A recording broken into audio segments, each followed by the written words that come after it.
Uy, may lalaki nakahando sa'yo. Tara, lapitan natin. Tara. Uy, saan mo? Ayos ka lang ba? Bago lang to siguro sa lugar natin, kaya napagtripan. Hoy! Ano ginagawa dyan ako? Pati ba naman naman ako pagtitripan nyo? Hindi po kami ang may gawa nito sa kanya. Nakita lang po namin siyang nakahiga dito. Wala talaga kayong magawang matino! Malis na kayo dito!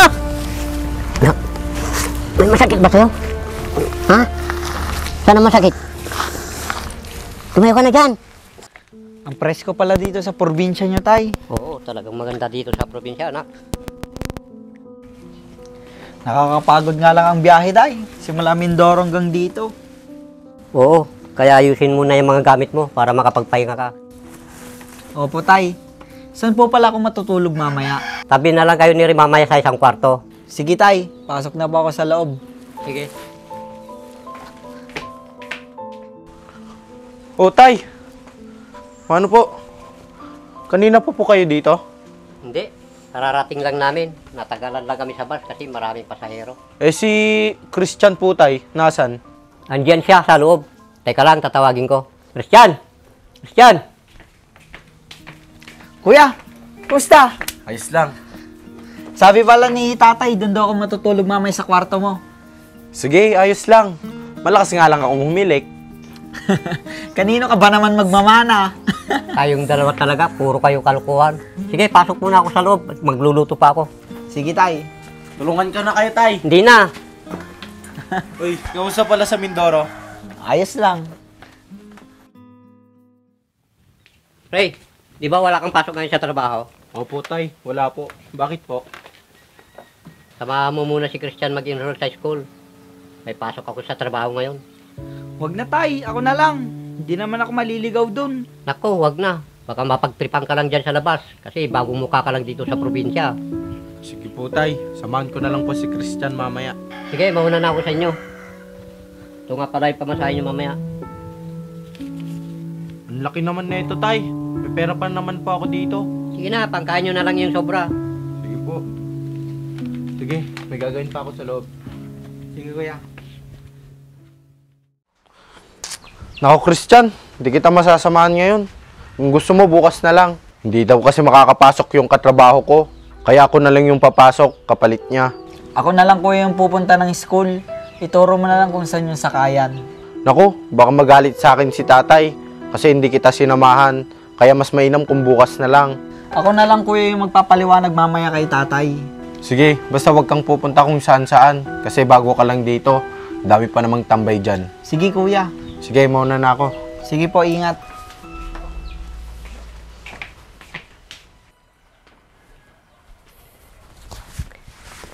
Ay, kakapagod magtrabaho.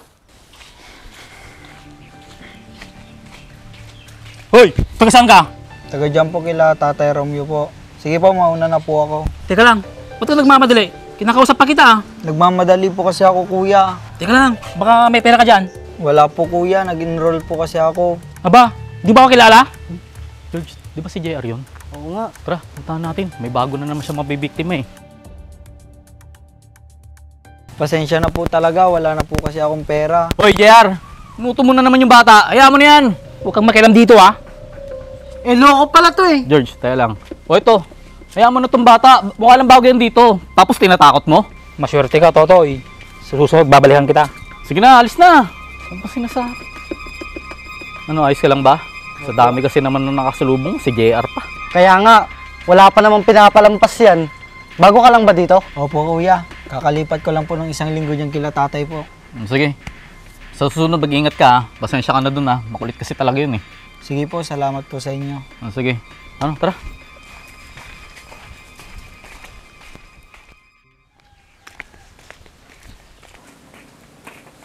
Oh, ba't ikaw lang? Nasaan si Ray?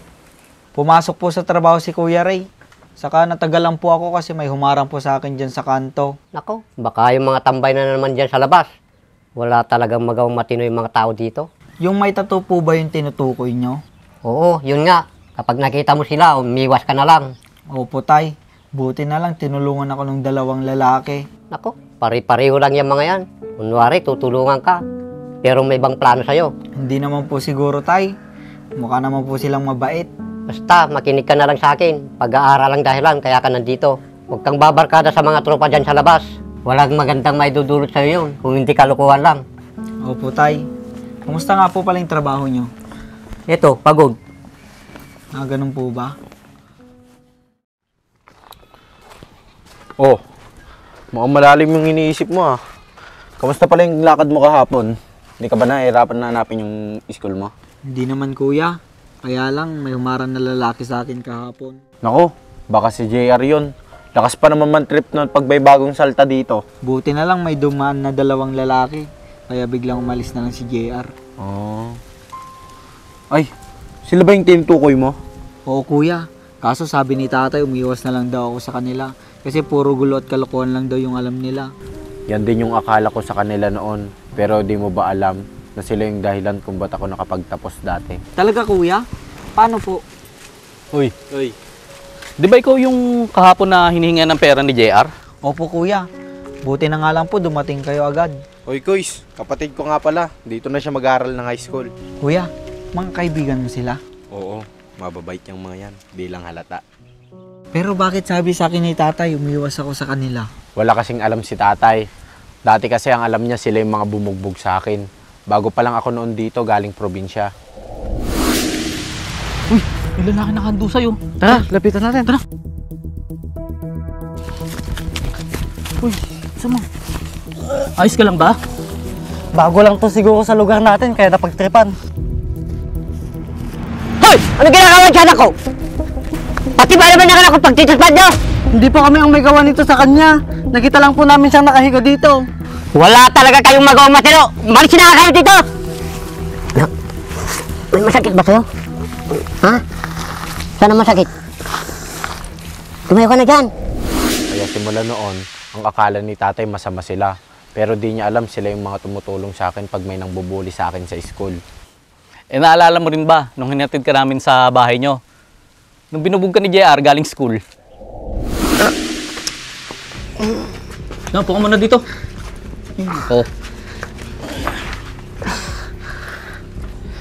Naku, Ray. Lagot na naman kami nito sa tatay mo. Oo nga. Ikaw naman kasi ang kulit mo. Sinabi nang wag mong patulan yung sila JR, tapos pinatulan mo pa rin. Sobrang yabang kasi nila. Kala mo naman kung sino musta. Oh, tignan mo nangyari sa'yo. Sumusugod ka, tapos mag-isa ka lang. Hindi mo kami hinintay ni Jay. Hoy George, tama na nga yan. Di ba sinabi ko na umiwas tayo sa gulo? Para wala tayong problema. Sige, mauna na kayo. Baka mabutan pa kayo dito ni tatay. Magagalit na naman yun. Ano na naman to? Anong nangyari sa'yo, Ray? Kayo na naman? Tay, wala po silang kinalaman sa nangyari sa akin. Huwag ka nang magsalita dyan! Kayong dalawa, malis na kayo dito!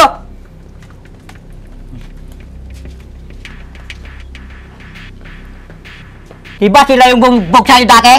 Tapos sa kanila ka pababarkada? Layuan mo yung dalawang yun! Puro basag ulo lang ang alam! Tay, hindi naman po sila. Pumasok ka na sa loob!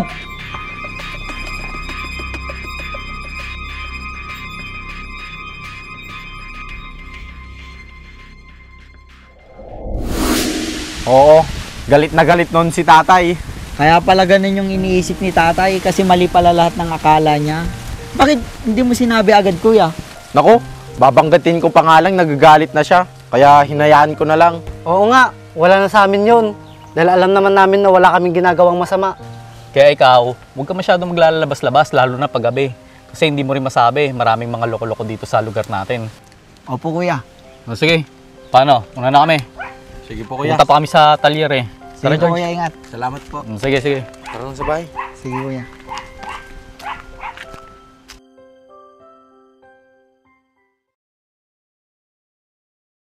O tay, dahan-dahan.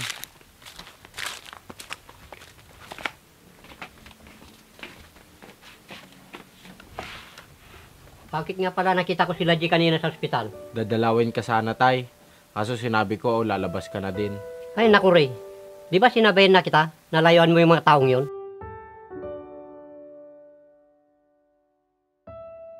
Saan nga pala kayo kumuha ng pera para makalabas ako?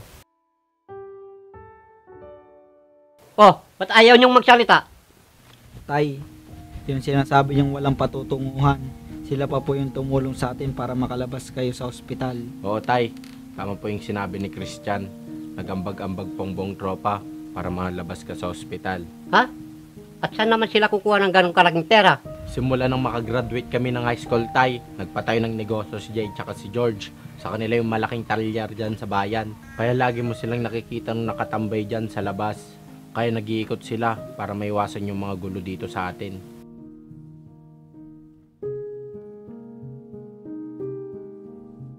Kaya nga tay, nung muntik na ako makuha na ng pera dati, sila din po yung tumulong sa akin. Ibig sabihin pala, hindi sila masamang tao. Oo, tay. Maling-mali yung pagkakakilala mo sa kanila. Ang tigas naman kasi ng ulo mo. Ilang beses ko nang sinabi sa'yo na hindi sila masamang tao, pero ayaw mo pa rin maniwala. Pwede nyo ba akong hihingi ng pasensya sa kanila?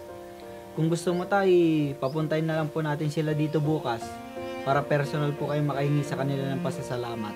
Sige anak.